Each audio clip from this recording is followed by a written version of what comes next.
So this video is going to appear right here, but I'm going to walk you through how to access the Gmail module and kind of what you're supposed to be doing here. So if I'm in here, I click the Gmail module, this will appear.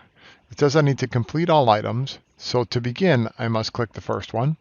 This is going to go through and show you what your Gmail signature should look like, and it's going to give you a few examples. So if I scroll through here, then I can see here how I can set it up on my browser, on my computer. Let's say I have an Android device, I can click and it will reveal what I need to do to put on my Android device.